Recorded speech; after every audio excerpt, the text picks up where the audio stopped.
Okay. So I hope you guys can see my slides.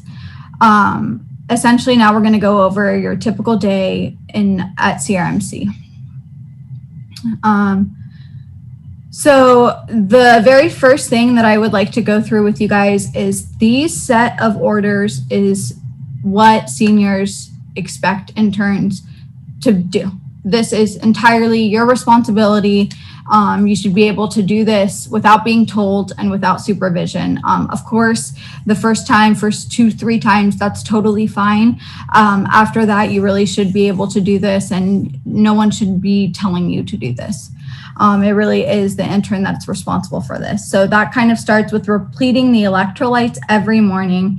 I know this sounds silly. If it's missed by the intern, suddenly it's 5 p.m. and you're getting paged from the nurse that the magnesium wasn't repleted, the potassium wasn't repleted, or they'll start bothering the night team. And these really can, if it's low or high, can turn to fatal arrhythmias. So the 2-3-1 method that we try to follow is 2-3-4. Sorry, I don't know why I said 2-3-1. I meant 2-3-4. And it's especially important in heart failure patients that you're diuresing, but I do it and I follow this general rule, 2-3-4. And that just stands for your FOS should always be 2 or more. Your magnesium should always be 2 or more. Your FOS should be 3 or more. And your potassium value should be 4 or more. And there's this sheet that makes this very concise about the amount you want to give depending on what the patient's magnesium, FOS, and potassium levels are. I'll try to hunt this down for you. And for me, for the first couple of times, I would just have that sheet on my phone and then just pull it out until I memorized it. And always feel free to ask your seniors, especially on the very first day, especially your first couple of times. The expectation is just that you become very comfortable doing this routinely. And so then we kind of briefly went over this in the H&P, and we're going to talk about it now, but there's 5 basic orders that every admission needs to have. And so the first one is diet. And like we talked about, just careful attention if someone has end-stage renal disease, diabetic, heart failure history, or if they need to be NPO. Activity order. I always write advanced activity per assessment.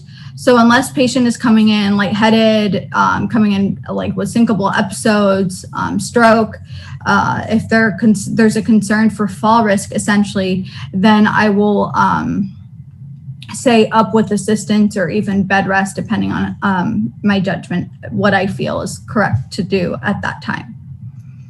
And then bowel regimen, just always get used to everyone when you're putting in admission orders should have 2 specific orders for bowel regimen, Doxena, 2 tablets, BID, and Miralax daily. And you always want to put hold parameters. I can show you guys how to do that once we get there.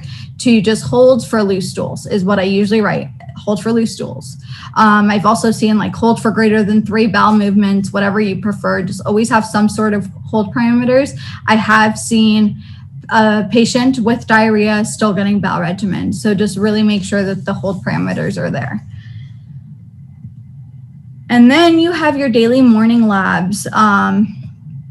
Unless there's like abnormal LFTs that you're trending, usually it's just a CBC and a BMP. And then you can consider if it's stable for several days and you notice you're writing the same trends, you can ask if you can decide and discuss with the team if you even want to continue labs. And this becomes particularly important when someone is a placement, just pending placement. And how we like to think about this is if we're really just waiting for them to get to a skilled nursing facility, would they be getting labs every day there? No. If they were at home, would they be getting labs every day there? No. And then always check before you leave for that day that they don't fall off and that your patient has labs the next morning. And then this is kind of where we're going to go in depth about DVT prophylaxis. There's several general rules. One of the biggest contraindications is if bleeding, just put STDs, right? If bleeding, STDs. You do not start DVT prophylaxis on someone with a bleed, right? And then this is where we get to the pharmacological DVT prophylaxis, and it all depends on there being no contraindication. So if someone is already on therapeutic anticoagulation, no need for another agent. You'll see a lot of patients, for example, coming in with AFib and they're on apixaban. That's fine. Just resume their home apixaban. You don't need to add anything else.